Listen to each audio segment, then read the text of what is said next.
우리 첫 주차 내용부터 좀 살펴보면 우리 첫 주차에 이제 우주 탄생 이야기하면서 그 과정에서 원소들이 어떻게 만들어졌는가 이야기를 좀 했고 그 2주차, 2주차에서는 그 원소들의 주기성에 대해서 좀 이야기를 했죠. 그래서 화학에서 아주 중요한 내용이 됐다. 이 주기율표의 원소들을 정리해서 각 원소의 주기와 족을 통해서 전자배치의 규칙을 좀 살펴봤다. 그걸 이용해서 우리 저번 주에는요.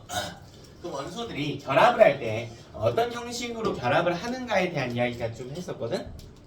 기억이 날까? 제가 기억나나요? 우리 저번 주에 화학 결합 때였는데 무슨 결합 있었나요? 결합을 네. 이온 결합과 공유 결합이 있었죠. 이온 결합은 뭐였고?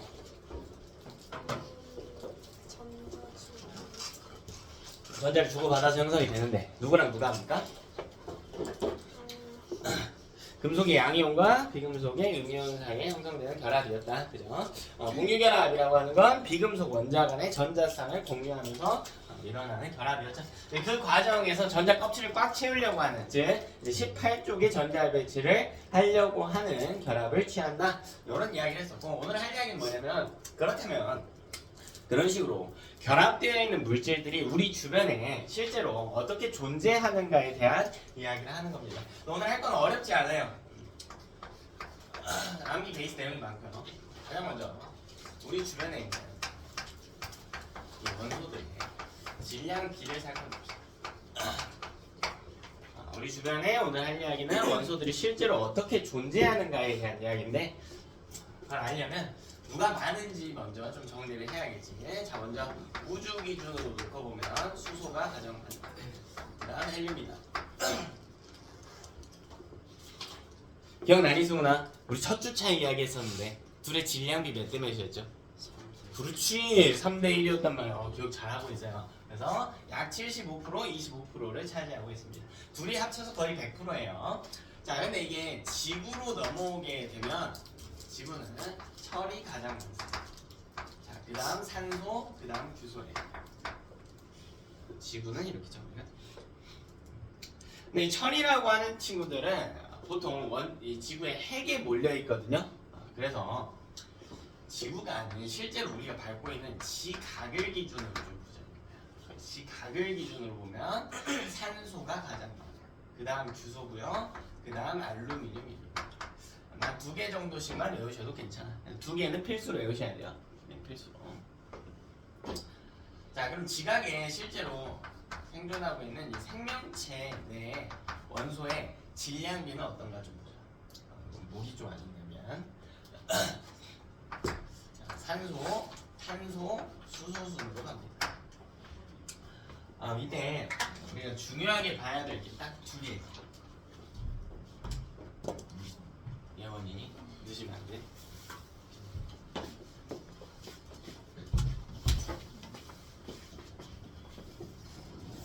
필기는 있니 너?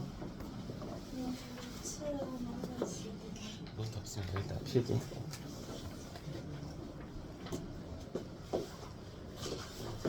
뭐? 히터? 히터 줄여달라고? 누나?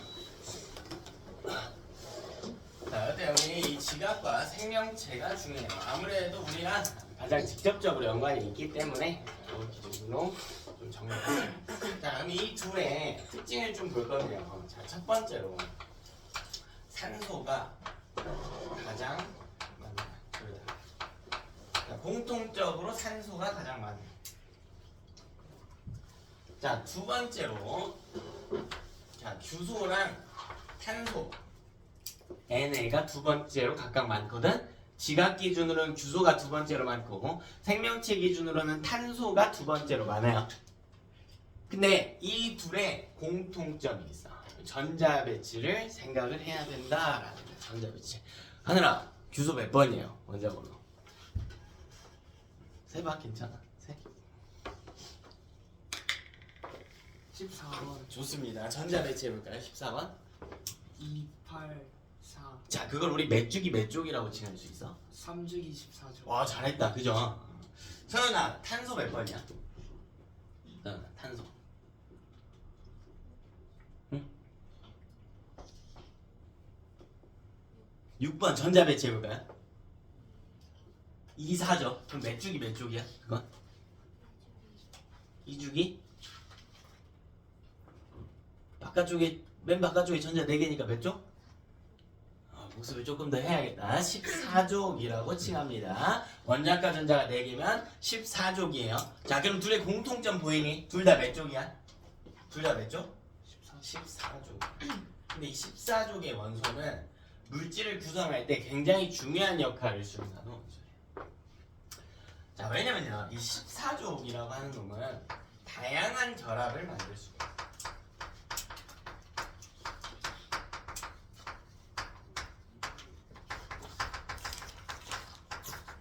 다양한 결합을 형성할 수가 있습니다. 14족의 원소. 자, 이게 무슨 말이냐면 공유결합을 기준으로 둬볼까? 우리 저번주에 공유결합 했는데 아니야, 공유결합 할 때 전자수 한번 공유해야 되지. 자, 공유한 전자수는 몇 개와 같다고 했어? 몇 개만큼 공유한다고 했죠? 그렇지, 부족한 전자의 숫자만큼 공유한다고 했죠? 그럼 14족은 맨 바깥쪽 껍데기에 4개인 거니까 몇 개가 부족하다? 4개가 부족하다. 자, 그럼 14족의 임의의 원소 그냥 A라고 해볼게. 자, A를 기준으로 공유결합을 4번 실시해야 되지. 근데 이 방법이 굉장히 다양하다고. 다양한 결합 형성을 가능하다고 하니 뭐 탄소를 기준으로 놓자면 이렇게 단일결합 4개를 할 수도 있어. 자, 혹은요, 이중결합 2개를 실시할 수도 있어요. 어쨌든 결합선 4개면 되는 거니까. 혹은 3중결합 하나 하고 단일결합 하나 하는 방식도 있단 말이야. 되니? 4중결합은 안 해요. 그 이유는 나중에 배웠는데 4중결합은 안 해. 근데 B라고 하는 애가 있단 말이야. 분수 아니고 그냥 알파를 B. 애가 17쪽이라고 해볼까? 17쪽은 공유결합할 때 전자 몇 개 부족해? 그러면 결합 몇 개만 해야 돼요? 그럼 방법이 하나밖에 없지. 단일결합 하나 하는 거. 그래서 결합의 다양성이 떨어진다라고 지칭하는 거야. 이런 것들을. 되니? 그럼 14종은 다양한 결합 형성이 가능한 무슨 일이 일어나냐면 다양한 물질을 생성할 수 있어.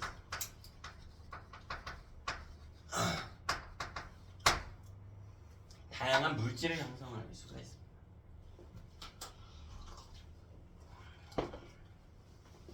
다양한 물질을 만들 수가 있다.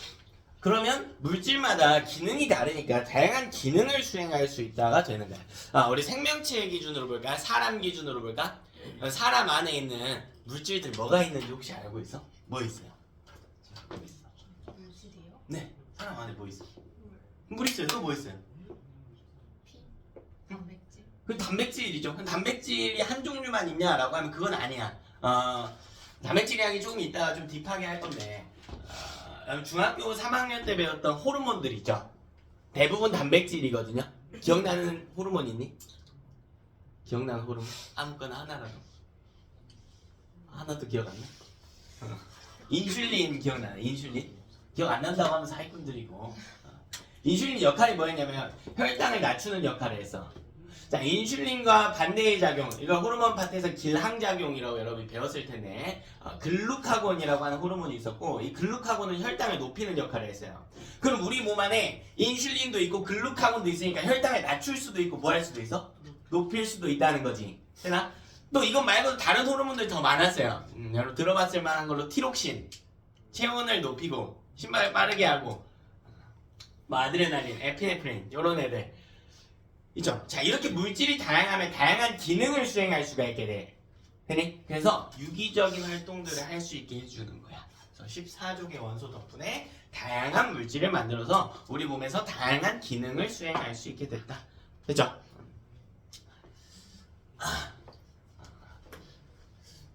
요건 조금 심화된 내용인데 그럼 지각에 규소가 많으면 생명체도 두 번째로 어차피 둘 다 14족이니까 규소여도 상관없는 거 아닌가요? 왜 탄소인가요? 라는 질문을 할 수도 있겠죠. 뭐 이야기하는지 알겠어요? 그러니까 결국 중요한 건 이 둘이 몇 족이라는 거야?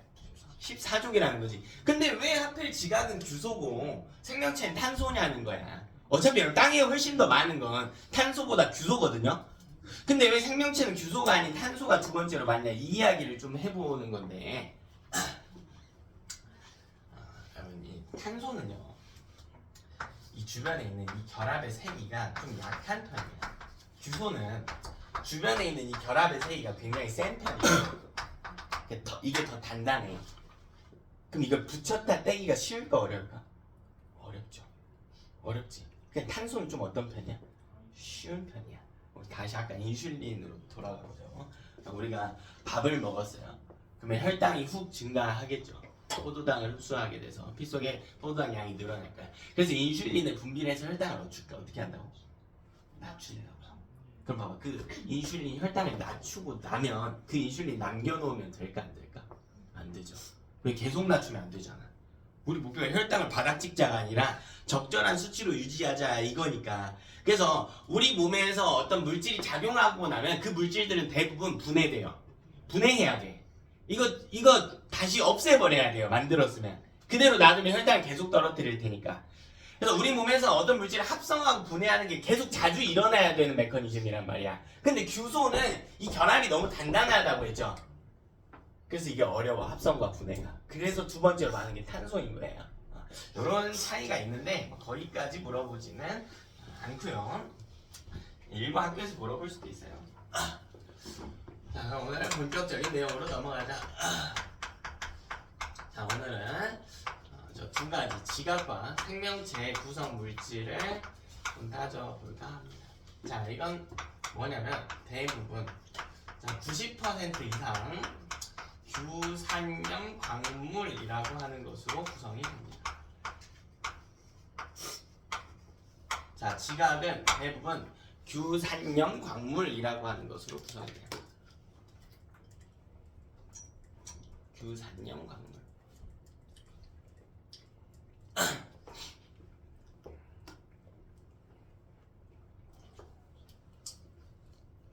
규산염 광물이에요. 규산염 광물.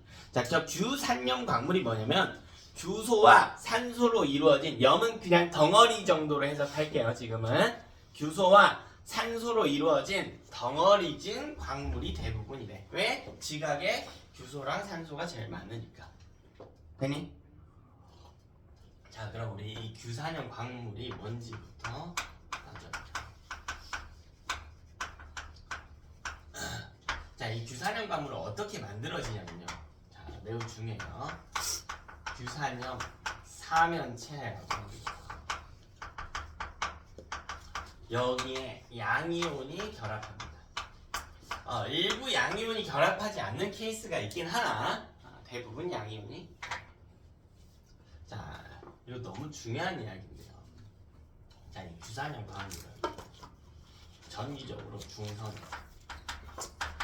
규산염 사면체는요 전기적으로 음전하를 띠고 있습니다. 그럼 애가 중성인데 애가 음전하를 띈다고 했단 말이야. 음전하인 애가 있는데 중성이 되려면 양전하 띈 애도 있어야 되지. 그래서 애가 플러스 전하, 양전하를 띠고 있다는 거죠. 자, 이렇게 전하의 차이가 좀 있어요. 광물이 좀 익숙하지 않으니까 이걸 다른 걸로 좀 비유를 해서 이야기를 해볼까요?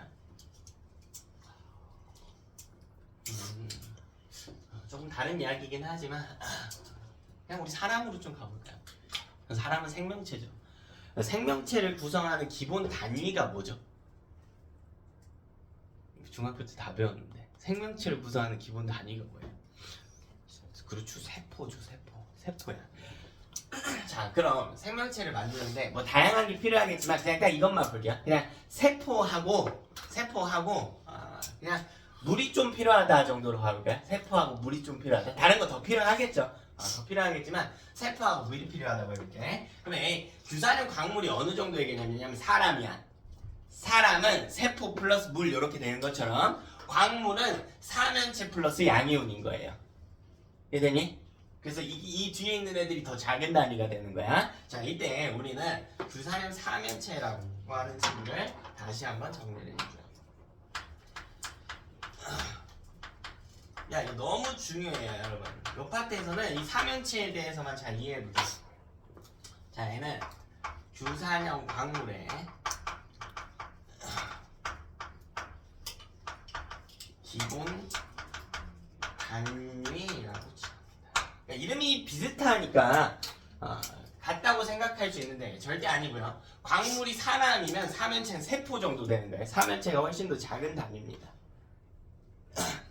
규소 규산염 네. 뭐 광물 아, 이- 광물의 기본 단위라고. 규산염 광물의 기본 단위다. 삼연체는 규산염 광물의 기본 단위. 자, 그럼 얘가 어떻게 생겼는지 한번 볼게. 이 삼연체가.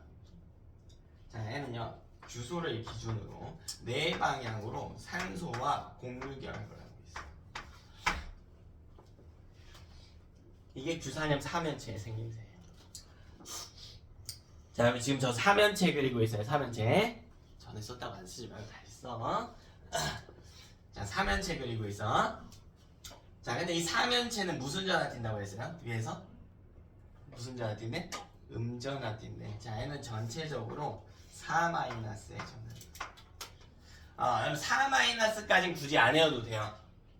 굳이 안 외워도 되는데 음전화 띈다는 건 무조건 외워야 돼.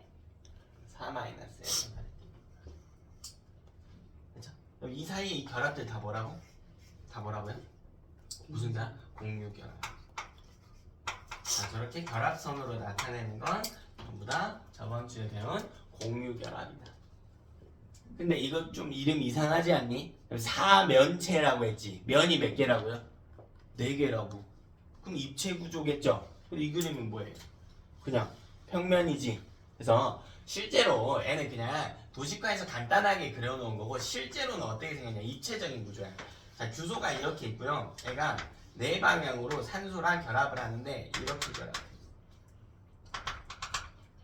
그래서 요 산소를 선으로 이어보잖아요. 선으로 이어보면 이렇게 사면체가 실제로는 이렇게 생겼어요. 실제로는. 매번 이렇게 그리기 힘드니까 그냥 평면상에 놓고 그리는 거고 실제로는 이렇게 생겼다. 뭔지 알겠어요? 매번 이렇게 그리기 너무 힘들어. 그래서 뭐 할 거냐면 그냥 이거 삼각형 하나로 표시할게. 마치 위에서 내려다보는 것처럼. 피라미드 모양인가요? 피라미드 모양. 피라미드 모양인 거예요. 진짜.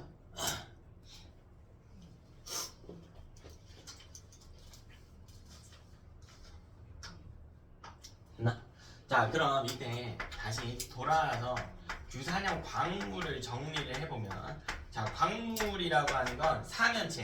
사면체를 식으로 쓰면 이렇게 쓰나? SiO4 4- 됐어? 자, 이거에다가 더해진다고. 뭐가 더해진다고요? 자, 여러분 광물의 핵심 이건 중성이어야 된다고. 그럼 이 뒤에 무슨 전화 띤 애가 같이 와줘야 돼? 중성이 되려면 양전화 띤 애가 같이 와줘야 된다고 됐어요? 양전화 띈 양이온이 같이 와주는 거야. 됐나? 그래서 사면체는 음전화, 광물은 중성이고요. 사면체가 규산염 광물의 기본 단위체다. 화학식으로는 SiO4 4- 이렇게 써줍니다. 자, 오늘 할 이야기 핵심 중에 하나가요. 바로 단위에 대한 이해야. 단위. 광물의 기본 단위를 사면체라고 부른다.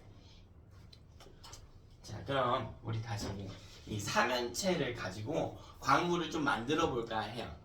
사람의 기본 단위체가, 생명체의 기본 단위체가 세포라며. 다 중학교 때 배우죠? 안 배웠다고 하면 사기야. 세포, 조직, 기관, 개체. 기억나죠? 자, 그럼 우리 세포를 가지고 생명체를 좀 만들어 봅시다. 생명체 굉장히 다양하죠. 뭐 사람도 있고, 개도 있고, 식물도 있고. 그죠? 그럼 생명체를 만드는데 필요한 최소한의 세포의 개수가 몇 개일까? 사람을 구성하는 세포의 수는 약 70조 개거든요. 등치에 따라 달라. 등치가 큰 사람 세포가 더 많아요. 그럼 사람 말고 모든 생명체를 두고 봤을 때 생명체를 만드는데 필요한 최소한의 세포 개수는 몇 개일까? 1개예요. 왜 1개예요? 무슨 생물이 있나요? 단세포 생물이지. 대표적으로 알려져 있는 단세포 생물들 세균. 세균이 단세포 생물이에요. 아메바, 집신벌레 요런 애들. 하나? 자, 그럼 우리 다시 여기로 돌아가보자. 사면체를 가지고 광물을 만들 건데 광물을 만드는데 필요한 최소한의 사면체 개수도 몇 개냐면 1개예요. 사면체 1개만 갖고 광물을 만드는 것도 있고 사면체 여러 개를 연결해서 만들어진 광물도 있거든. 우리 세균은 세포 하나가 생명체 하나이지만 사람은 세포 여러 개가 모여야 하나의 개체가 되는 것처럼 관여하는 사면체 개수에 따라서 광물의 종류가 달라질 수가 있어. 이걸 우리가 표처럼 만들어서 정리할게. 그래서 이 지각에서의 핵심은 이 표를 이해하는 겁니다. 외우는 거예요. 표처럼 만들어서 좀 가져. 선생님 네, 그 아메바가 네, 여러 마리 모이면 네. 사람이 될 수 있냐고요? 사람 비슷하게 될 수 있냐고요? 예, 좋은 이야기예요. 그러니까 이 과학을 애매하게 알면은 얼토당토하는 이야기처럼 들릴 거고, 오히려 공부를 많이 하면 그럴 수 있겠는데라고 들릴 수도 있어. 너무 편협한 시각으로 바라보면 안 돼. 되게 고차원적인 질문이야, 은근히. 돼요. 돼요. 결과가 중요한가요? 이야기를 해볼까요? 관점을 어떻게 보냐의 차이인 건데, 그럼 아메바, 그럼 이제 단세포 생물은 세포 하나가 개체 하나죠. 그러니까 어떤 레벨로 볼지에 대한 이야기인 거거든요. 네, 그럼 아메바가 여러 개 모였다는 건 세포가 여러 개 모였다는 뜻이기도 하지만 개체가 여러 개 모였다는 뜻이 될 수도 있겠지. 근데 사람은 개체가 몇 개야? 한 개죠. 그렇게 보면 안 되지. 근데 이거를 조금 더 다른 관점에서 볼까? 그럼 사람은 하나의 개체거든, 분명히. 여러분 몸 안에 세균 있어요, 없어요? 그죠? 세균 있죠. 필요해요. 우리 몸 안에 필요한 세균이 훨씬 더 많아. 세균 있어야 돼. 없으면 죽어요, 우리. 세균이 무조건 나쁜 게 아니야. 세균에 대해서도 좀 미디어들 이상하게 알려주고 있는 거고. 세균은 그냥 단세포고요. 핵이 없는 생명체를 세균이라고 칭해. 이롭고 해로운지는 세균의 종류마다 다른 것이야. 근데 그런 관점에서 보면 사람 몸 안에 세균 겁나 많잖아. 이걸 하나의 개체로 볼 수도 있지만 사람을 여러 개체가 모여서 만들어진 생명체라고 볼 수도 있겠죠. 그래서 이런 것들을 좀 딥하게 이야기하려면 어떤 사람 안에 개체가 여러 개가 들어오는 과정이라든가 세포 내 공생과 관련된 이야기를 좀 더 해야 돼서 자세하게는 이야기 못 하겠지만 아예 허무맹랑한 이야기는 아니야. 아예 허무맹랑한 이야기는 아니야. 사람은 하나의 개체지만 그 안에도 여러 개체가 있는 거니까 과정은 다르겠죠. 완전 뭐 아메바만 모여서 사람을 만든다는 사실 불가능하지. 그건 안 되죠. 아메바처럼 여러 생명체가 모여서 사람을 만든다는 특정 관점에서 가능하게 보일 수 있다는 거예요. 말이 좀 어렵죠?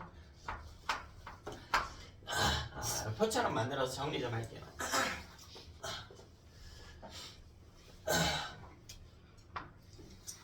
뭐 하다가 아메바 이야기까지 갔어 우리? 다시 본론으로 좀 돌아와서 표 좀 만들게요.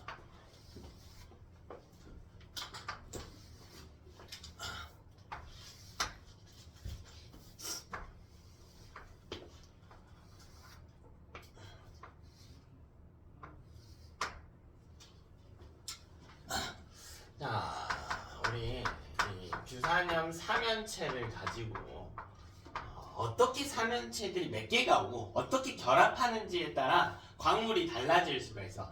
그 광물의 종류를 내가 써줄게. 첫 번째는 독립형 광물, 단사슬 광물, 그다음 복사슬 광물, 그다음 판상 구조의 광물, 그리고 마지막으로 망상 구조의 광물이 있어.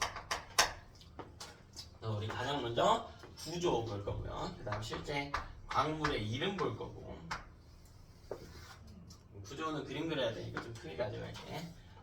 그 다음 이 광물들의 힘을 가하면 어떻게 될지도 구분 좀 할 거고요. 그 다음에 포함된 규소와 산소의 비도. 먼저 독립형 광물 봅시다. 독립이라고 돼 있어. 이게 무슨 말이냐면 규산염 사면체 하나가 이렇게 돼. 이게 독립형 광물의 생김새야. 지금 사면체 제가 몇 개 그렸나요? 사면체 몇 개 그렸어요? 하나 그렸죠. 하나 그렸지. 네, 내용을 이해해 볼까? 독립이라고 하는 게 진짜 하나라는 뜻인가요? 독립은 그냥 뭐예요? 다른 애랑 뭐 돼 있다는 거야? 떨어져 있다라는 거지. 분리되어 있다라는 거죠. 잘 봐봐야 돼. 광물 이름 하나만 보여줄게. 독립형 구조의 광물은 감람석이라고 하는 광물이었어. 감람석 뭔지는 잘 모르겠지만 눈에 보이는 광물이거든요. 여기 원자가 지금 몇 개가 포함되어 있어? 사면체 하나에 원자가 몇 개 있죠? 5개 있지. 원자 5개면 눈에 보일까 안 보일까? 절대 안 보이죠. 원자는 매우 작기 때문에 절대 안 보이지. 근데 이 광물은 보인단 말이야. 그러니까 이상하죠. 자, 이게 왜 이상한 거냐면 독립형이 뭐냐면 제가 3면체 그냥 이렇게 그릴게요. 자, 이렇게 3면체 하나. 자, 그리고 4면체 하나. 4면체 하나. 사실 얘가 3면체가 하나만 있으면 보일 리가 없거든? 여러 개가 있어요. 실제로 하나만 있는 게 아니고 여러 개가 있단 말이야. 근데 개별 3면체가 연결되지 않고 각각의 3면체가 연결되지 않고 독립적으로 존재하기 때문에 독립형이라는 이름이 붙은 거예요. 그러니까 얘는요 구조가 굉장히 취약해. 어떤 느낌이냐면 3면체 하나를 구슬 하나라고 두어볼까요? 구슬을 여러분이 수십 수백 개를 준비해서 그냥 흩뿌려 놓는 거야. 그냥 탑을 쌓았다고 해볼까요? 구슬로? 발로 가서 툭 차볼까? 근데 구슬끼리는 안 붙여놨잖아. 풀칠 안 해놨단 말이야. 본드질 안 해놨다고. 그럼 그 구슬이 다 어떻게 돼버려? 퍼져 가겠죠? 깨지는 거예요. 광물이 이런 식으로. 굉장히 취약한 구조의 광물입니다. 감람석이라고 하는 겁니다. 이렇게 생긴 거예요. 자, 그럼 단사슬 광물은 뭐냐면요. 3면체가 사슬 모양으로 일자로 연결된 거야. 근데 단사슬이니까 사슬이 하나예요.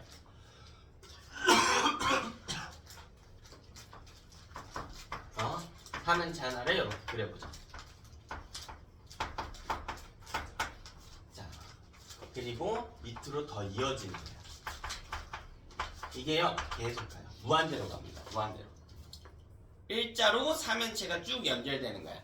그럼 그림 그릴 때 주의해야 될 거. 규소와 규소 사이에는 항상 산소가 자리합니다.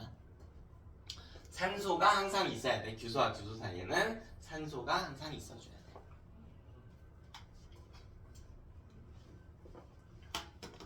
되니? 자, 그러면 또 3면체를 보면요. 3면체를 보면 이렇게 돼 있잖아. 이렇게 돼 있지.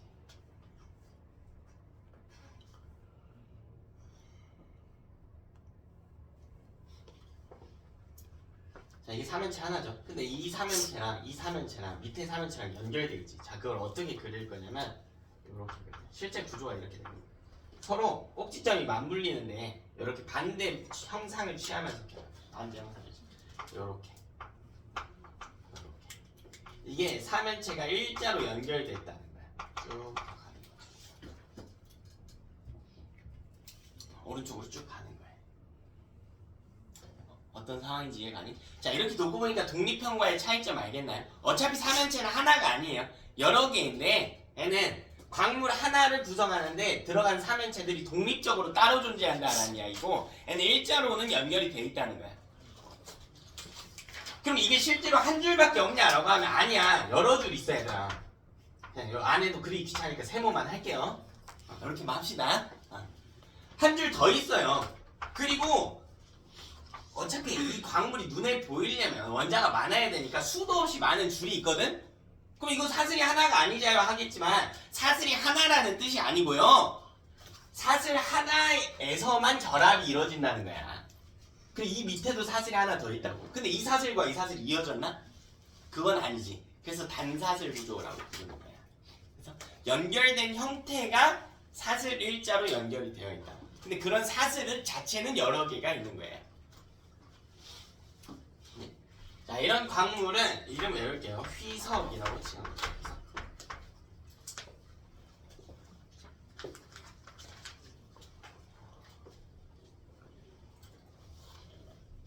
자, 다음 복사슬 광물 보겠습니다. 복사슬. 자, 얘는요 단사슬을 하나 그려줄게요.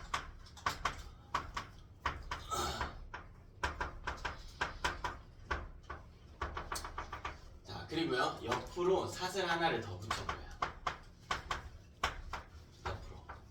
그래서요 이 사슬이요 2개가 한 세트예요.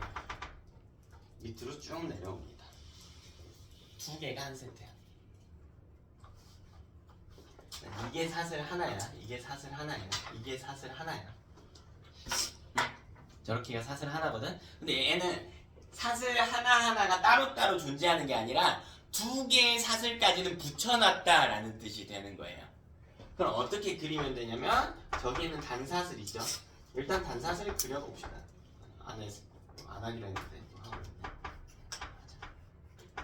자, 이렇게 쭉 가면 단사슬인데, 자, 여기까지가 한 세트인데, 이 밑에 꼭지점 맞물리게 이렇게 붙여주는 사슬 하나 더.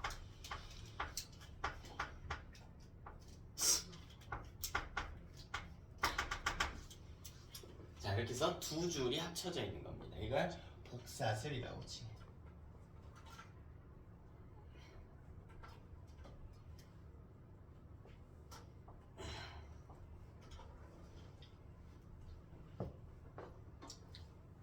자, 이런 복사슬 구조를 띠는 광물에는 각성석이 있습니다. 각성석. 자, 그럼 판상 구조는 뭐냐면요. 지금 단사슬 옆으로 한 줄 더 붙이면 복사슬인데 이걸 옆으로 계속 붙이는 거야. 일자선을요 계속 붙이는 거야. 계속 옆으로 더 붙이는 거야. 이걸 연결을 다 해주는 거야. 이렇게. 그럼 평면 구조가 되겠죠. 됐나? 그래서 그림 보면요, 저 단사슬 여러 개를 붙여줘요. 옆으로 더 간다고, 쭉 더 간다고요. 밑으로도 가야겠죠. 사슬이 밑으로도 쭉. 적당히만 그릴게요. 그래서 얘는 평면 구조예요. 평면 구조.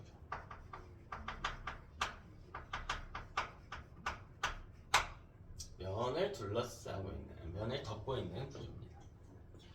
그럼 얘는 이거 어떻게 그리냐면요, 요렇게 삼각형 엇갈려서 계속 붙이면 요게 단사슬이었단 말이야. 이 밑에 한 줄 더 붙이면 이건 복사슬이었죠. 여기까지는 복사슬이거든요. 이 밑에 한 줄 더 붙이면 되지. 물론 더 가는 거겠지.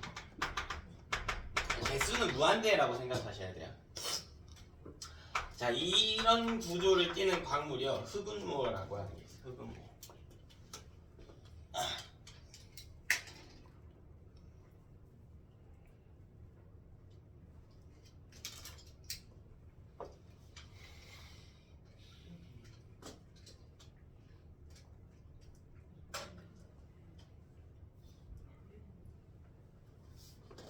하나.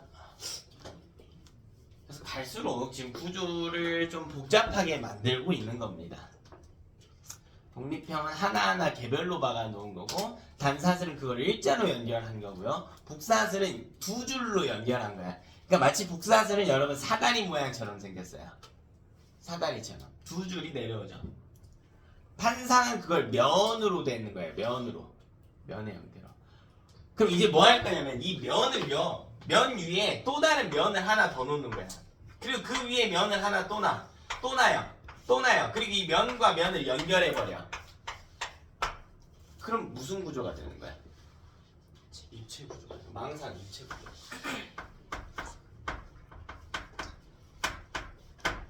망상은 입체적인 구조.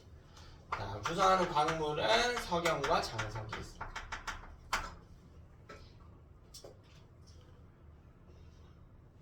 그죠?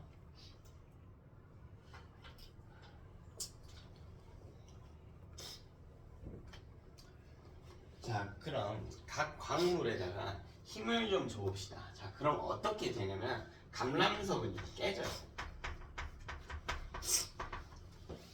자, 휘석은 쪼개집니다. 각섬석도 쪼개져요. 복사슬 광물은 쪼개져요. 자, 이것도 쪼개져요. N은 깨지고 쪼개집니다. 둘이 달라요. 순서대로 석영은 깨지고 장석은 쪼개지는 특성이 있는데, 요거는 그냥 깨짐만 알고 있어도 돼요. 저는 디테일한 것들은 학교별로 좀 경향이 달라서 학교별 내신 때 좀 더 다루도록 하고, 순서대로 깨진다, 쪼개진다, 쪼개진다, 쪼개진다, 깨진다 정도만 외우셔도 괜찮아요.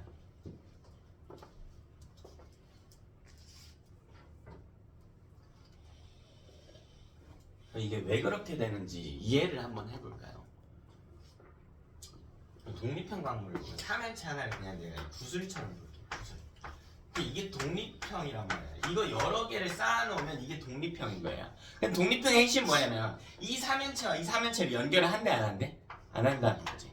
여러분 가서 뭐 할 거냐면 발로 이 구슬 더미를 팍 찼다고 해볼게. 그럼 무슨 일이 일어날까? 구슬이 사방으로 흩어지겠죠. 사방으로 흩어져겠죠. 자, 이건 우리가 깨졌다라고 표현해요. 특별하게 어디만 어떻게 된다 이런 느낌이 아니라 그냥 사방으로 골고루 흩어지죠. 이건 깨졌다라고 표현을 합니다. 근데요, 단사슬 볼까요? 단사슬은 어떤 느낌이냐면 이 삼연체를 일자로 이렇게 꼬치에 끼워놓은 거야. 그리고 옆에 한 줄 더 있다니까. 이렇게 있다고 해서 복사슬이 아니라 이건 단사슬 두 개인 거야. 그리고 옆에 한 줄 더 있겠죠. 아니, 무한대로 있다고. 어차피 입자기 수는 무한대로 있다고요. 쭉 간다고. 그럼 뭐라고 생각하면 되냐? 일자로 연결된 물질. 뭐 이거 그냥 펜으로 볼까요? 펜? 일자로 쭉 연결이 돼 있죠. 물질들 사이에. 그리고 여기에 펜 옆에 하나 더 놔. 그리고 또 놔. 이거를 무한대로 놓는 거야. 여기 가가지고 발로 아까처럼 툭 차보기만 할까요? 그 이 펜이 부서질까? 아니요. 이게 깨지진 않겠지. 어떻게 될까? 이 펜과 이 펜 사이 거리가 어떻게 돼? 멀어지겠죠. 그러니까 여기 연결되지 않은 취약한 부분이 있단 말이야. 이 부분이 이렇게 벌어지겠지. 아까랑 상황이 다르죠. 자, 이런 부분을 약대라고 하는데 취약한 부분들, 이런 약대가 존재하는 애들의 특징은 결합되지 않은 부분이 먼저 뜯어진단 말이에요. 그러니까 사방으로 깨진다의 느낌이 아니고 얘는 쪼개진다라고 부르는 거야. 쩍 하고 쪼개지는 느낌인 거예요. 그럼 복사슬도 뭐냐면 똑같아요. 복사슬도 사슬 두 개를 이어놓은 거지. 그러니까 이거를 이렇게 연결해 놓은 거야. 그 옆에 하나 더 있겠죠. 더 있겠지. 이렇게 있겠지. 이렇게 있는 거잖아요. 이렇게. 그러니까 여러분 그냥 나무젓가락 정도로 생각할까요? 나무젓가락 두 가닥이 붙어 있죠. 본드로 잘 붙여놓을게요. 안 떨어지게. 그 나무젓가락 수백 개 바닥에 꽂아봐. 그리고 발로 팡 쳐봐. 그럼 나무젓가락 깨지나요? 안 깨지죠. 근데 젓가락과 젓가락 사이의 거리가 멀어지겠지. 젓가락 형태는 유지하면서 날아갈 거 아니야. 이런 거 깨졌다라고 표현한다고. 됐나? 그럼 판상은 뭐냐면 판상 평면 구조잖아. 그러니까 이 면이 있는 거야. 이렇게 이 면이 하나 있는 거. 이게 판상 하나야. 근데 실제로 이게 1층만 있으면 눈에 안 보인다니까요. 실제로는 여러 층이 이렇게 있는 거야. 여러 층이. 그럼 입체잖아요. 아니라니까. 근데 이 층과 층을 붙여놓으면 그건 망상이거든. 근데 층 여러 개를 쌓아놓으면 그건 그냥 판상인 거예요. 여기 달려가가지고 이렇게 쌓여있는 종이를 발로 툭 차보자고. 막 종이 막 다 찢어지고 이래요? 그렇진 않겠죠. 근데 이게 날아가겠지. 이 면의 형태는 유지한 채로. 이 면과 면 안 붙여놨잖아요. 이런 것도 쪼개졌다라고 표현한다. 그래서 판상도 보통 쪼개지는 구조예요. 근데 망상은 뭐냐면 애초에 입체 구조란 말이에요. 애초에 입체 구조예요. 이거를 다 연결을 해놨어. 모두 싹 다 이 위층으로도 싹 다 연결해놓고 전부 다 이렇게 연결이 되어 있는 게 망상이 애초에 입체로 나왔단 말이지. 그럼 특별히 취약한 부분이 없어요. 망상 구조는. 잘 깨질까 안 깨질까? 잘 안 깨지기도 하겠죠. 근데 힘을 줘서 억지로 팡 하고 때려보면 무슨 일이 일어나냐면 특별히 취약한 부분이 없기 때문에 골고루 떨어져 나가게 돼. 어떤 느낌이냐 여러분. 커다란 유리구슬 하나를 생각해볼까요? 커다란 유리구슬 하나를 거기 가서 망치로 빵 한 대 때려봐. 그럼 이게 쪼개질까 깨질까? 깨지겠죠. 그래서 특별히 취약한 부분이 없기 때문에 사방으로 골고루 파편이 뛰잖아. 그래서 보통 망상은 깨져요. 좀 얘네 둘이 좀 다르긴 하지만 일단 깨진다고 들고 갈게요. 뭐 이유까지 됐고요. 외우시면 됩니다. 외우는 게 우선이야. 외우는 게 우선. 자, 그럼 이때 이 광물에 들어가는 규소와 산소의 비율을 좀 세보자. 여기 눈 뜨고 여기 세보자고. 여기 세보자고. 여기 규소 하나당 산소 몇 개가 필요합니까? 얘는 4개, 1대 3.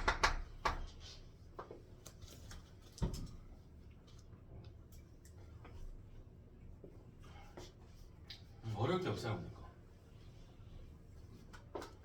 근데 여기는 세기가 좀 어려울 것 같아.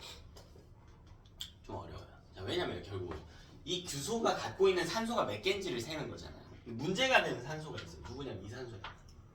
근데 이 산소를 위에 규소걸로 취급할지 밑에 규소걸로 취급할지가 문제인 거야.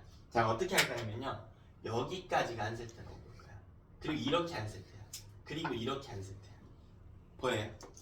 그럼 여러분 몇 대 몇이에요? 1대 3이지. 근데 그러면은 그러니까 얼추 이렇게 쭉 간단 말이야. 이상이 없는데 근데 문제가 생기는 부분이 있기야 하겠지. 이걸 계속 내리다 보면 결국 끝이 있기야 할 테니까 SI를 기준으로 맨 밑에는 요렇게 있겠죠. 그럼 개수를 셀 때 이렇게 세고 이렇게 세고 세다가 여기도 이렇게 세다가 N은 이렇게 세야 될 거 아니야. 밑에 것까지 시급해야지. 이 밑에 규소가 없으면. 그러니까 맨 밑에 줄 기준으로는 몇 대 몇이야? 규소와 산소의 비가 1대 4지. 근데 얘들 개수가 무한대라니까. 그럼 싹 다 3대 1이고 마지막 하나만 4대 1이란 말이야. 그럼 마지막 건 무시하자고요. 되니? 그래서 1대 3이라는 겁니다. 1대 3. 그럼 N은 어떻게 세나요? 안 셀게. 그냥 저거만 들게. 4대 11. N은 2대 5고 N은 1대 2입니다.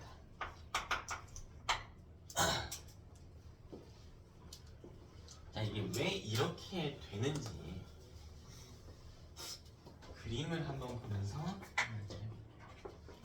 자, 보면 구조가 복잡해지면 무슨 일이 생기냐면 규소랑 규소끼리 산소를 나눠 쓰기 시작해요. 제가 나눠 쓰는 산소만 동그라미 쳐볼게요. 여기 보세요. 여기도 있고 여기 이렇게 나눠 쓰는 산소들이 있겠지. 애도 마찬가지겠지. 나눠 쓰는 산소.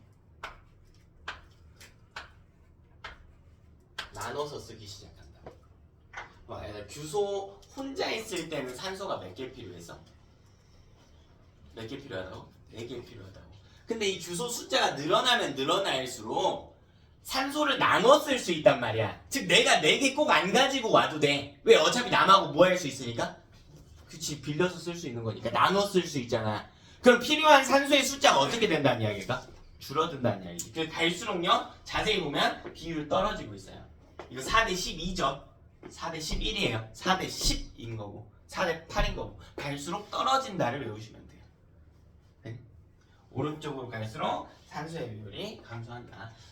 요거 이제 정리 좀 해줄게. 좀 좁으니까 다시 올라와서. 자, 아주 중요한 이야기인데요. 자, 이 구조가 복잡해질수록 나타나는 특징이야. 그럼 구조가 복잡해진다라고 하는 게 무슨 뜻이냐면 제일 간단한 구조가 독립형이잖아요. 독립형에서 망상으로 갈수록이라는 뜻이야. 독립형에서 망상으로 갈수록. 자, 첫 번째로 결합의 숫자가 늘어나요. 즉 그만큼 단단해집니다. 첫 번째 특징, 단단해집니다.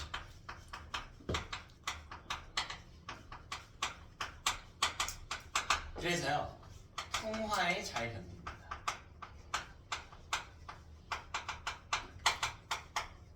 바람이 불어도 잘 부서지지 않아. 조금만 응용해 볼까? 그래서 그럼 이 중에서 제일 부서지기 쉬운 광물이 누구예요? 그치, 독립형 광물인 감람석이겠지. 그래서 감람석은 우리 주변에 거의 없어요. 이미 오랜 시간 이 자연 상태에 노출이 되어 있어서 풍화가 되어 있거든. 그 우리 주변에 가장 많은 광물은 어떤 친구들일까? 망상 구조의 광물들이겠죠. 풍화에 잘 견딜 거 아니야. 풍화에 잘 견디겠지. 그래서 제일 흔한 광물이 석영이야. 우리 주변에 가장 흔한 광물이 석영이야. 광물하면 이 커다란 돌멩이만 생각하는데 아니고요. 작은 알갱이도 다 광물이에요. 다 광물이야. 너네 그 모래사장 같은 데 가면, 모래밭 같은 데 가면 햇빛 받으면 반짝반짝 빛나는 알갱이들 있지. 걔네가 석영이에요. 석영 갖고 뭐 만드는지 알아? 유리 재료예요. 유리 재료. 석영이 유리 재료예요. 유리 만드는 데 쓰는 석영은 아주 흔해요. 그러니까 유리가 안 비싸죠. 물론 뭐 정교하게 잘 만든 건 비싸겠지만 일반적으로 유리가 비싸지 않은 이유가 흔한 광물로 만들어서 그래요. 자, 두 번째 특징 볼게. 자, 이거 너무 중요해. 자, 규소 대 산소에서 산소의 비율이 줄어든다고. 너무 중요하다고.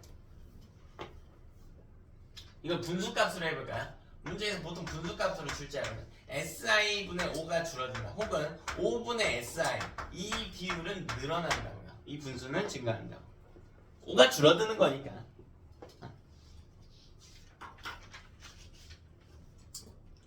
되니? 3번.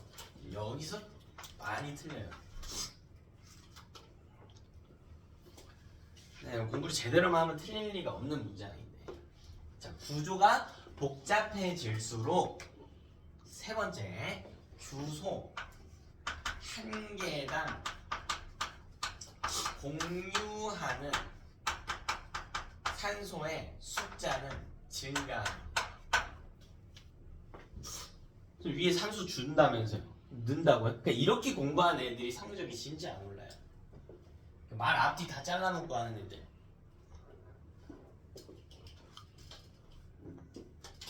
자, 위에서 논한 건 규소 대 산소에서 산소의 비율. 그러니까 여기서 우리 다 따져봤단 말이야. 절대적인 산소의 비율이 준다는 건 맞거든? 근데 그 밑에 줄에서 한 건 산소의 수가 아니야. 뭐라고 되어 있어요? 뭐라고 되어 있니? 규소 한 개당 그렇지 뭐하는? 공유하는 산소의 수라고 되어 있잖아. 즉 여기서 빨간색 박스 쳐놓은 산소. 모든 산소를 세라는 게 아니라 공유하는 산소만 세는 거라고. 그러니까 독립형에는 공유한 산소가 있어요 없어요? 없죠. N은 있죠. 여기도 있죠. 여기 있죠. 더 늘고 있지 갈수록. 무슨 말인지 알겠어? 이 둘이 산소비를 준다면서 여기 는다는 게 무슨 말이에요 하는 둘은 다른 이야기야. 공유하는 산소의 수가 늘었기 때문에 필요한 산소의 비율이 줄어든 거야. 되지? 몇 가지 특징이 더 있는데 일단은 간단하게만 좀 정리할게요. 자, 네 번째로 녹는 점이 감소합니다. 네 번째로 녹는 점이 감소합니다. 내용이 더 있는데 나머지는 내신 기간에 학교별로 할 때 좀 더 따지는 걸로 하고 일단은 이 정도만 정리를 하자.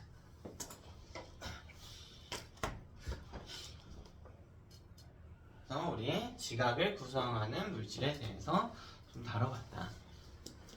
간단하게 리뷰해볼까요? 지각을 구성하는 물질 대부분이 뭐였다고? 규산염, 광물이었다. 자, 원소부터 다시 해볼까요? 지각을 구성하는 원소 중에 질량이 많은 것부터 순서대로 정리하면 산소, 규소, 알루미늄 순이었고, 자, 이건 원소고요. 지각을 구성하는 물질의 대부분은 뭐라고 불렀다고? 규산염, 광물이라고 불렀다. 이제 헷갈리지? 자, 규산염 광물이라고 하는 것은 규산염 사면체와 양이온의 결합으로 만들어졌다. 자, 여러분 이때 규산염 광물은 전기적으로 중성이었어야 됐고 규산염 사면체는요 음전하를 띄었어야 됐다. 양이온이 양전하를 띄면서 전체적으로 중성을 만드는 구조다. 자, 이때 우리 규산염 사면체를 규산염 광물에 뭐라고 부르고? 기본 단미라고 부를 수 있고, 그죠? 규산염 사면체 자체는 SiO4 4-의 화학식을 갖는다. 그리고 이 규산염 사면체가 결합한 형태에 따라서 광물의 구조가 달라질 수 있었다. 독립형, 단사슬, 복사슬, 판상, 망상 이렇게 갔다. 그럼 지금은 당장 복습할 시간이 없었으니까 답이 잘 안 나올 수 있어. 그때 이제 우리 그림도 그릴 수 있어야 되고 각 구성하는 광물들이 순서대로 감람석, 휘석, 각섬석, 흑음모, 그리고 석영과 장석 이렇게가 있었고 힘을 줬을 때도 순서대로 맨 앞에와 맨 뒤에만 깨졌대. 독립형과 망상만 깨졌고 나머지는 쪼개지는 특성이 있었다. 자, 그리고 구조가 복잡해질수록 풍화에 잘 견뎠고요. 규소당 산소의 비율을 셌을 때 구조가 복잡해질수록 산소의 비율은 감소하고 공유하는 산소의 숫자는 늘어났다. 녹는 점은 감소했다. 자, 이렇게 리뷰할 수 있으면 된다고. 이렇게 여러분이 좀 스스로 서머리 해가면서 하면 제일 좋아요. 자꾸 입 밖에 좀 내봐야 돼. 어젯밤 친구가 저한테 질문을 좀 하던데 이제 고2 올라가는 친구인데 열심히 하려나 봐 이제. 고1 때는 제가 공부 방법을 잘 몰랐대. 나한테 물어보더라고. 복습할 때 말로 하는 게 좋냐 글로 쓰는 게 좋냐 이렇게 물어보더라고. 뭐가 좋을까? 복습할 때 말로 해보는 게 좋을까요? 글로 써보는 게 좋을까요? 둘 다 똑같아요. 중요한 건 뭐냐면 머릿속에 있는 것을 꺼내보는 행위 자체가 중요한 거야. 말로 하든 글로 써보든 머릿속에 있는 걸 꺼내보는 게 중요합니다. 여러분 오늘 배운 거 이해도 했고요. 적당히 기억나는 것 같았겠지만 실제로 입 밖으로 내보거나 그래서 학원들 같은 데 보면 글로 쓰는 거 백지 테스트 같은 것도 많이 하잖아. 굉장히 좋은 학습 방법이에요. 왜? 안 보고 써보면은 여러 머릿속에 있다고 생각한 것들이 실제로 없었을 때가 굉장히 많거든요. 그래서 어떤 과목이든 불문하고 배운 것을 다시 한번 꺼내봐야 돼. 그 과정에서 여러분 능력치가 많이 높아져요. 제가 고등학교 다닐 때 3년 동안 이 3년 동안 이 공학이었거든. 공학이었는데 여기서 좀 친하게 지내던 여학생이 있었어. 아직도 이제 친하게 지내는데 좀 막역하게 지내던 친구 사이였는데 애는 공부를 좀 잘 못했거든요. 맨날 와가지고 날 귀찮게 했어. 이것 좀 알려줘, 이것 좀 알려줘. 1학년 때부터 둘이 그래도 성향이 좀 잘 맞아가지고 이것 좀 알려줘, 이것 좀 알려줘 막 이래가지고 3년 내내 물어봤던 친구가 하나 있거든요. 나는 단언컨대 3년 동안 그 친구한테 공부에 대한 지식을 단 하나도 배운 게 없거든? 단 하나도 없어요. 과목 불문. 연애는 걔한테 많이 배웠어. 걔 연애는 잘했거든? 네, 공부에 대해서는 배운 적이 없어. 근데 나는 고등학교 때 공부하는데 제일 도움이 됐던 사람을 꼽으라면 걔를 꼽을 거야. 학교쌤도 아니고 학원 뭐 없었고요. 뭐 인간 강사도 아니고 그 친구 뽑을 거예요. 무조건 그 친구 뽑을 거예요. 비중이 굉장히 높았다고 봐. 이렇게 막 물어보는데 귀찮게 하지만 입 밖에 막 꺼내보는 순간에 내가 말이 정리가 안 될 때들이 있어. 나 이거 분명 이해했다고 생각한 파트인데 나 이거 다 외웠다고 생각했는데 근데 안 될 때가 있거든? 그때 이제 자기 상태를 객관화할 수가 있겠지. 이제 그 과정에서 다시 복습하고 하는 거 할 수 있잖아요. 그래서 여러분이 뭐 백지 테스트라든 구두 테스트라든 둘 다 같은 의미예요. 입 밖에 내어보는 게 중요해. 말로 안 하더라도 글로 써보는 게 중요해. 그래서 내가 너네한테 수업 중에 자꾸 귀찮게 질문하고 말 시키고 하는 거야. 머릿속에만 남겨놓지 말라고. 머릿속에만. 네, 다음 걸로 넘어갑시다. 자, 그럼 우리 지각 살펴봤으니까 생명체 살펴볼게요. 생명체 구성 물질에 대해서 그럼 생명체 안에 뭐가 많은지부터 따져야 되겠죠. 이걸 중학교 때 다 했던 거거든요. 그럼 생명체 안에 가장 많은 물질이 뭘까? 뭐가 제일 많을까? 산소. 그건 원소예요. 물이 제일 많아. 그리고 괜찮아. 저렇게 입 내보라니까? 아니 틀려도 돼. 그러니까 내가 애들 보면 제일 답답한 게 그거야. 아니 틀리는 걸 죄악으로 생각한다니까. 수치라고 생각하고. 아니야 얘들아, 모르니까 학원 다니는 거 아니야. 그러니까 너네가 뭔가를 맞췄을 때보다 뇌에서 임팩트가 더 큰 건 틀렸을 때예요. 그게 기억에 남지. 그래서 맞는 답이든 틀린 답이든 입 밖에 자꾸 내보는 거야. 맞든 틀리든. 그래야 여러분이 틀린 건 다시 공부하면 되는 거고. 틀린 거 다시 공부하면 되잖아. 그래서 입 밖에 자꾸 내보라고. 자, 물이 제일 많아요. 틀린다고 뭐라 하지 않아. 틀린다고 뭐라 하지 않아. 자, 두 번째로 많은 게 뭔지 아나요? 탄수. 단백질이 제일 많아. 자, 탄수화물 우리 몸에서 진짜 중요한 역할을 수행하거든? 탄수화물 우리 몸에서 왜 중요한 역할을 수행해? 뭐 하죠? 그치, 주요 에너지원으로서 쓰인다. 그래서 탄수화물이 주로 곡식에 많이 들어가 있기 때문에 동양권이든 서양권이든 뭐 차이는 있죠. 쌀을 먹냐 밀을 먹냐의 차이는 좀 있었겠지만 탄수화물을 주식으로 섭취했어야 됐지. 근데 이게 뭐냐면 생명체 구성 물질이야. 몸을 구성하고 있는 물질이거든요. 탄수화물은 몸을 구성하는 건 거의 안 해. 예를 들면 우리 장기를 구성한 물질이 있을 거 아니야. 세포를 구성한 물질이 있고, 자, 탄수화물은 그런 식으로 구성하고 있진 않아요. 우리 몸에 탄수화물로 구성된 부분이 없어. 딱 하나 있어. 장기 중에 간 하나 있어요. 간만 탄수화물이 주로 베이스가 돼서 구성이 되고 나머지는 탄수화물이 없어요. 그냥 몸 안에 대충 저장되어 있다가요 에너지로 바꿔서 쓰는 물질이에요. 그냥 구성 물질이라고 칭하지 않아. 세 번째로 뭐가 있어? 지방. 지방이라고 쓰지 않고요. 지질이라고 쓸 거예요. 지금부터. 중학교 때는 지방이라고 배웠어요. 근데 지질로 가져갑니다. 자, 여러분 지질은 지방의 상위 개념이야. 지질의 대표적인 예시에 지방이 있어요. 근데 고등학교 때 다룬 지질이 거의 다 지방이라서 지방으로 알고 가도 괜찮아. 큰 적이는 없어. 이 중에 또 뭐가 있냐면 스테로이드. 스테로이드 들어봤니? 네. 들어봤어요? 스테로이드 이제 약물로서도 많이 사용이 되는 건데 이상한 표현이 아니라 스테로이드 물질 이름인데 주로 성호르몬을 구성하는 물질이에요. 이런 것들처럼 몇 가지가 더 있거든? 몇 가지가 더 있어요. 그냥 뭐 콜레스테롤 같은 것도 지질의 예시인데 이런 걸 묶어서 지질이라고 불러. 그래서 자 그리고 핵산이라고 하는 게 있습니다. 핵산. 핵산이 뭐예요? 핵산이 뭘까? 핵에 있는 산성 물질이라는 뜻이야. 서준아, 영어 잘할 것 같아. 핵을 영어로 뭐라 그래? 핵을 뭐라? 핵 몰라? 핵 몰라? 코어. 코어도 핵인데요. 다른 원자핵이나 핵무기 할 때 쓰는 핵이죠. 그때 코어는 중심부를 지칭하는 표현인 거고. 주요 물질, 핵. 뉴클리오라고 하죠. 좋아요. 근데 핵 A니까 뉴클레익이라고 써. 뉴클레익. 산을 영어로 뭐라 해? 산. 마운틴 말고 산성. 에시드 그래. 이렇게 쓰잖아. 어? 이거 줄여서 쓰면 뭘까 그럼? NA. 다 알잖아, NA. 나? 아니 그거 뭐야? 여러분 다 우리 몸 안에 NA 있는 거 다 몰라? 넌 다 알아. DNA 있죠.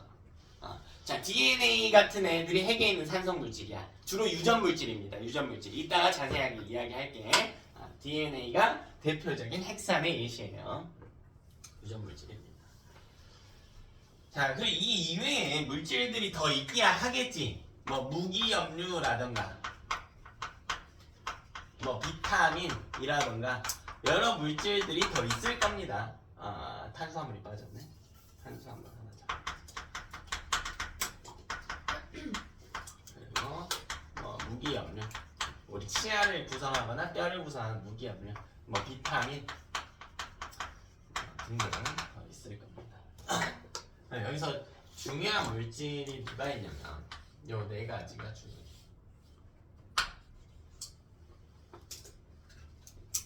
자, 요 네 가지가 중요해.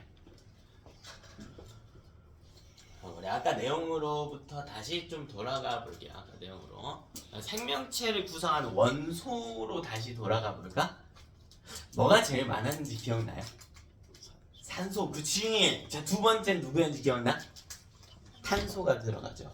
근데 그 중에서 탄소가 사실 더 중요하단 말이야. 산소가 제일 많은데요. 탄소가 더 중요해. 물질을 만드는데. 왜 14족이라서 다양한 결합할 수 있었잖아. 근데 물은 화학식이 뭐예요? H2O지. C가 들어가 안 들어가? 안 들어가지. 근데 이 네 개만 들어가요. 이 네 개만. 그래서 얘네를 뭐라고 부르냐면 탄소화합물이라고 불러요. 탄소화합물이라고. 자, 화합물이라고 하는 건 두 가지 이상의 원소가 포함된 물질이고, 탄소화합물이면요, 탄소 플러스 다른 원소가 들어가 있다라는 거야. 돼요? 우리 몸 안에 탄소화합물 중에 누구도 있냐면 CO2도 있죠. 이것도 탄소화합물이지. 몸 안에 이산화탄소 있잖아. 근데 걔네랑 뭐가 다르냐면 CO2는 분자가요 매우 작아요. 근데 얘는 크거든. 그래서 탄소화합물 중에 등치가 좀 큰 애들을 뭐라고 부르냐면 몸 안에 존재하는 이것들을요 유기물이라고 불러요. 중요한 표현이에요. 체내 유기물은 네 종류를 지칭합니다. 단백질, 지질, 탄수화물, 핵산. 그럼 세 개는 익숙하지. 탄단지. 거기에 핵산만 플러스 해주면 된다.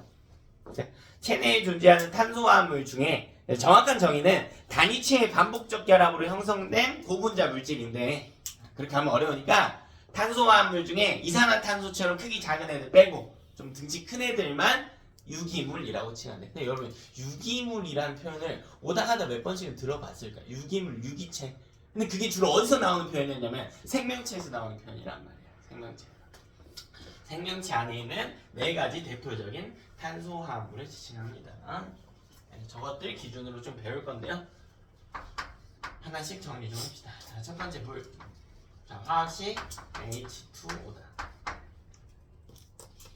자, 물은요 우리 몸에서 크게 두 가지 기능을 수행합니다. 자, 첫 번째 수용성 물질의 운반입니다.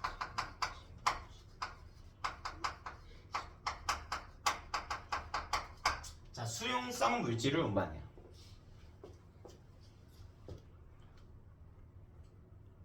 수용성이 뭐야? 물에 녹는 거 운반한다. 물이니까요. 물에 안 녹는 거는 못 운반하겠죠. 대표적인 물에. 그래서 우리 몸에 물이 다 어디에 있죠? 거의 다 어디에 있어요? 그 피에 있죠. 그래서 이 피를 따라서 수용성 물질을 운반하는 역할을 수행하고 있다. 자, 두 번째로 물은 비열이 굉장히 높은 편이에요. 비열 여러분 중학교 2학년 때 배웠는데 어떤 물질 1g의 온도를 1도씨 변화시키는데 필요한 열량, 이걸 비열이라고 그래. 자, 비열이 높다라고 하는 걸 쉽게 이야기하면요, 온도가 잘 변하지 않는다는 뜻이야. 비열이 높다와 같은 표현은 온도의 변화가 적다라는 뜻과 같아요. 즉, 체온 유지라는 걸 얘기해요.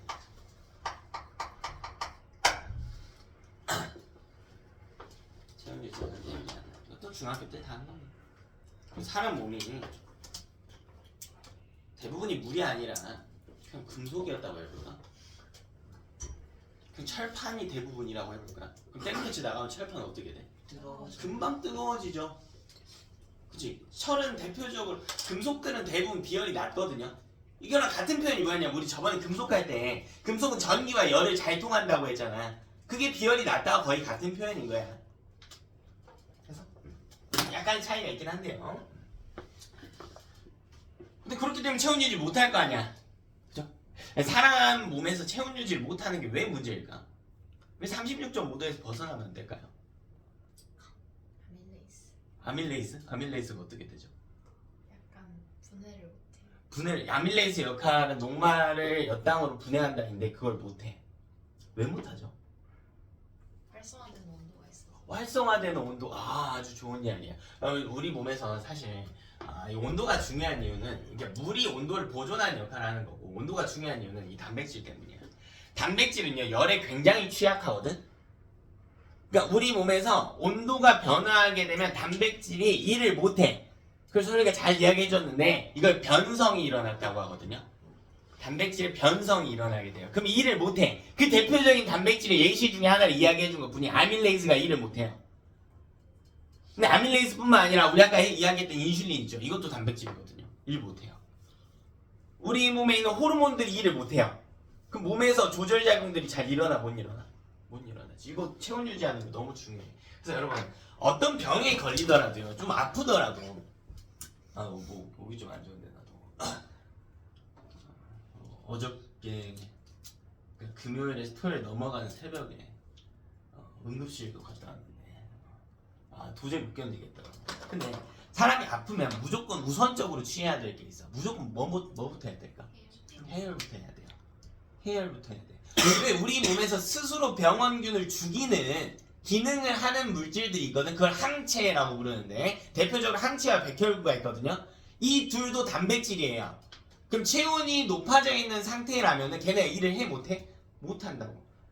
그래서 해열제부터 먹어야 돼. 이만큼 우리 몸에서 체온 유지가 중요하단 말이야. 그래서 물이 많이 필요하다고. 사람뿐만 아니라 모든 생명체가요. 자, 두 번째 단백질 봅시다. 그럼 단백질도 화학식 써보자고.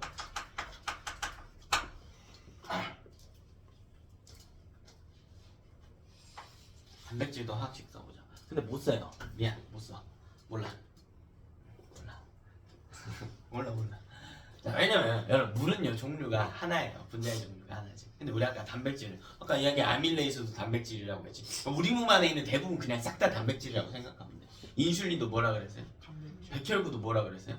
그럼 단백질 종류가 여러 개야. 그러니까 화학식 못 쓴다고. 그 중에 누구의 화학식을 쓰냐의 문제겠죠. 그 안에도 또 다양한 종류의 분자들이 있으니까. 근데 뭐를 쓸 수는 있냐면 단백질을 구성하고 있는 원소의 종류는 비슷해요. C가 들어가요. 방금 이야기했잖아, 위에서 단백질에 C가 필수라고. 됐나? 근데 C가 들어가고 H도 들어가요. 또 누가 들어가냐면 O도 들어가요. 자, 또 누가 들어가냐면 N도 들어가. 또 S가 들어갈 수도 있고 안 들어갈 수도 있어요. 근데 이 얘네가 몇 개씩 오냐에 따라서 다른 단백질이 된다라고 생각하면 돼요. C랑 H랑 O랑 N이랑 S가 몇 개씩 오냐에 따라서 서로 다른 단백질이 되는 거예요. 무슨 말인지 이해됩니까? 그러니까 특정한 화학식을 쓸 수는 없지만 구성 원소는 외워야 한다. 앞으로 계속 나오는 이야기거든. 단백질, 특히 우리가 생명체이기도 하니까 우리 몸 안에 두 번째로 많은 단백질 알아둬야 된다고. 생명과학 파트 일 때마다 나와. 그래서 외울게요. 그냥 단백질은 그냥 좀 나는 이렇게 외웠어. 촌스럽다 해가지고 외웠어요. 촌스럽다. CHONS. 제가 좀 촌스럽다 해서 외웠었는데 외울게요. 자, 단백질은 우리 몸에서 크게 세 가지 주요 물질을 구성합니다. 자, 첫 번째 호르몬. 자, 두 번째 효소. 세 번째 항체. 자, 이걸 구성해요. 자, 이 이외에도 단백질 되게 많아. 근데 대표적으로 이 세 개예요. 자, 호르몬은 우리 몸에서 뭐 하냐면 예를 들면 지금 체온이 너무 낮아져서 그런 호르몬 분비를 해가지고 티록신 분비를 해서 체온을 증가시켰죠. 몇 도로 맞추려고? 36.5도. 36.5도로 맞추려고요. 자, 그럼 체온을 뭐 무한대로 높이겠다, 아주 차갑게 하겠다, 이게 목표가 아니라 여기라고 하는 이 수치를 맞추기 위해서. 그럼 또 인슐린하고 글루카곤은 뭘 조절한다고? 혈당량을 조절한다고. 혈당량을 0.1에 가깝게 유지하려고 한다고요. 그럼 이렇게 특정 수치에 가깝게 유지하려고 하는 성질을 세 글자로 뭐라 그랬냐면 항상성이라고 불렀단 말이지. 호르몬의 대표적인 기능은요, 항상성 유지. 항상성 유지. 모든 호르몬이 항상성 유지는 아닌데 대부분의 호르몬은 항상성 유지에 관여합니다. 여기 효소는 뭐 하냐면요. 효소. 여기 효소 이미 다 배웠다고요. 중학교 2학년 때 소화효소. 아까 뭐라고? 아밀레이즈 이거 효소인 거라고. 소화효소. 또 트립신 기억나나? 펩신? 글루카곤 호르몬. 효소 아니고 호르몬.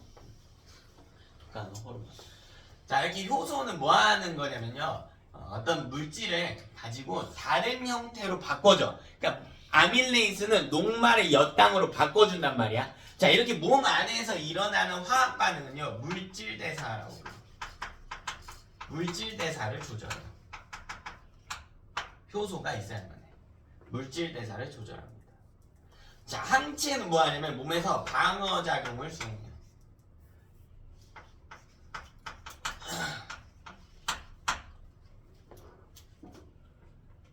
우리 몸에 병원체가 들어오면 우리 몸에서 그 병원체를 인식하는 부위가 있어요. 그걸 항원이라고 부르거든. 그 항원을 제거하는 물질이 항체예요. 항체.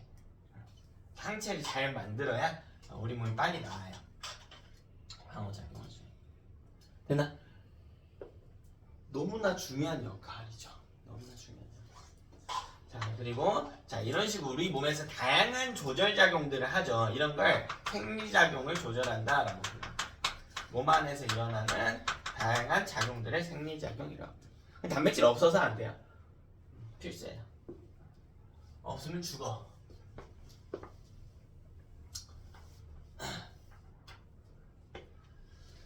자, 세 번째로 지질입니다. 지질. 자, 지질도 단백질과 마찬가지로 어떤 분자식을 쓸 수는 없고 지질의 종류가 다양하니까. 근데 이 지질도요, 구성 원소가 CHO 라는 건 공통이에요.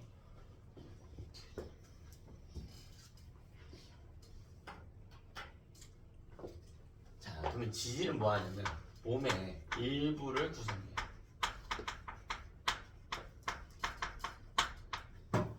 몸의 일부를 구성합니다.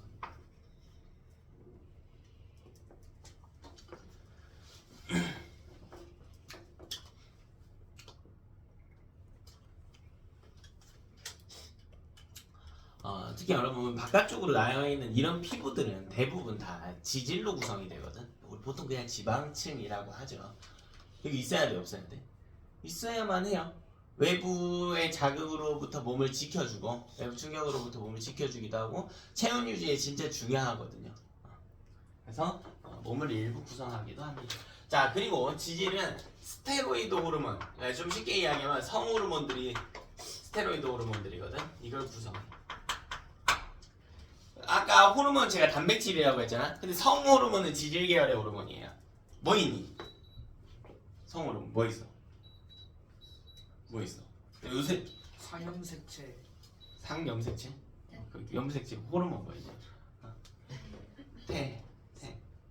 테스. 빨간색이 귀여워. 요새 뭐 테스토스테론. 그래 뭐 밈화돼 있던데. 에스트로겐. 뭐 테토남, 에겐남 뭐 해가지고 그때 있었던 호르몬들 이름이죠. 테스토스테론, 그리고 에스트로겐 요 두 개가 대표적으로 알려져 있는 우리 스테로이드 계열의 성호르몬이에요. 뭐 그 외에도 더 있어요. 프로게스테론이라고 하는 호르몬도 있고 하는데 뭐 일단은 요 정도만. 됐죠? 자, 지질은 그리고 단위체를 좀 이야기를 해봅시다. 이것도 단위체 하나 써놓자. 얘네 등치가 크다고 했죠. 그럼 단위체가 있다는 이야기거든. 자, 우리 단백질의 단위체는 아미노산이야. 외워야 돼, 얘들아. 20종이에요. 이따가 다시 또 정리할 거야. 외워야 돼요. 너네 근데 중학교 때 이미 봤어. 단백질을 소화하게 됐을 때 나오는 최종 산물이 아미노산이라고 했지. 아미노산이 제일 작은 단계라는 거예요. 단백질의 단위체는 아미노산. 오늘 단위체 이야기는 너무 중요해요. 우리 아까 이미 한번 했다고. 여러분 규산염 광물의 단위체가 뭐라고? 규산염 사면체라고요. 단백질의 단위체는 뭐라고? 아미노산이라고. 됐어요? 아미노산. 지질의 단위체 이미 배웠어. 중학교 때. 지방 분해하면 뭐 나온다고 했냐면 지방산과 모노글리세리드 나온다고 했거든요.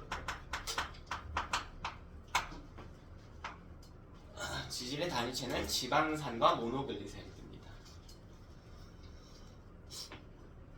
그렇죠? 자, 네 번째는 핵산이에요. 핵산. 자, 핵산을 구성한 원소는 CHONP입니다. 단백질이 촌스라면 핵산은 촌프예요. 촌프.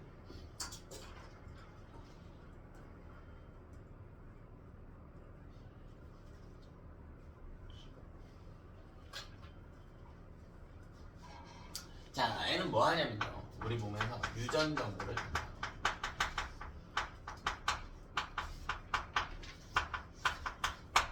유전 정보를 담당합니다. 자, 애 단위체는 뭐냐면 일단 이름만 적을게요. 이따가 설명 다시 할 거야. 자, 얘는 뉴클레오타이드라고.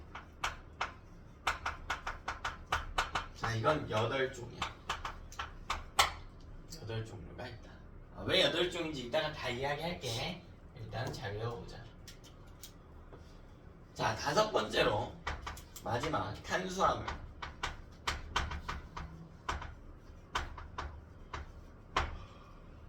자, 탄수화물의 구성 원소는 CHO예요. 그러니까 탄수화물하고 지질은 CHO고 단백질은 촌스, 핵산은 촌프.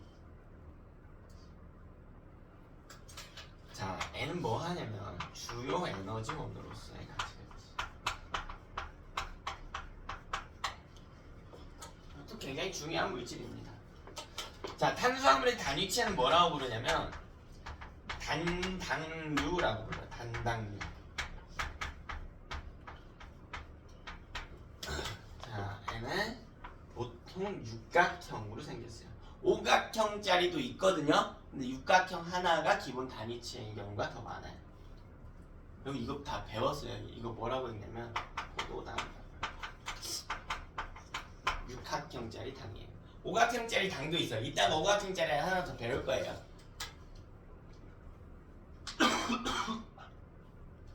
근데 포도당만 있는 건 아니고요. 과당이라고 하는 것도 있어요. 과당. 이따 들어주시면 아, 그거 많이 덥니? 추울 것 같아서 지금. 눈이 따가워요.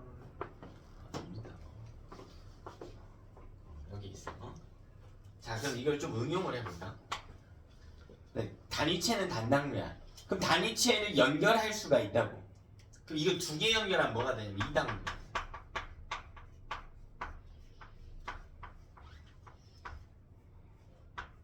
육각형 두 개 이렇게. 자, 이게 뭐냐면 엿당과 설탕이에요. 그래서 여러분 엿당을 분해해서 포도당으로 만들었었어요. 중학교 2학년 때. 근데 이거 두 개까지만 이을 수 있을까? 아니 계속 이어도 되죠. 자, 이거 많이 이으면 마늘 다짜 써서 다당류라고 해요. 이거를 많이 연결해. 많이 쭉 오른쪽으로 더. 자, 이게 뭐냐면 녹말. 총 크게 세 종류의 다당류가 있는데 글리코젠이야. 자, 아까 이야기한 글루카곤 아니에요. 글리코젠입니다. 자, 그리고 셀룰로스. 이거는 식물의 세포벽 구성하는 다당류인데요. 이런 애들이 있고. 이름 정도는 다 써놓자. 너네 중학교 때 아밀레이스 이야기 다시 한번 해보자. 아밀레이스가 뭘로 분해한다고 했어? 녹말을 엿당으로 분해한다고 했단 말이야. 합성이 아니고 분해한다고 했다고. 자, 그럼 잘 생각해봐. 녹말과 엿당 중에 누가 더 크다는 이야기일까? 녹말. 녹말은 다당류거든. 엿당은 이당류고. 응? 그런 이유가 있었다. 이거는 여기까지 하고 10분 쉬었다가 30분 되면 할게요. 글리코젠이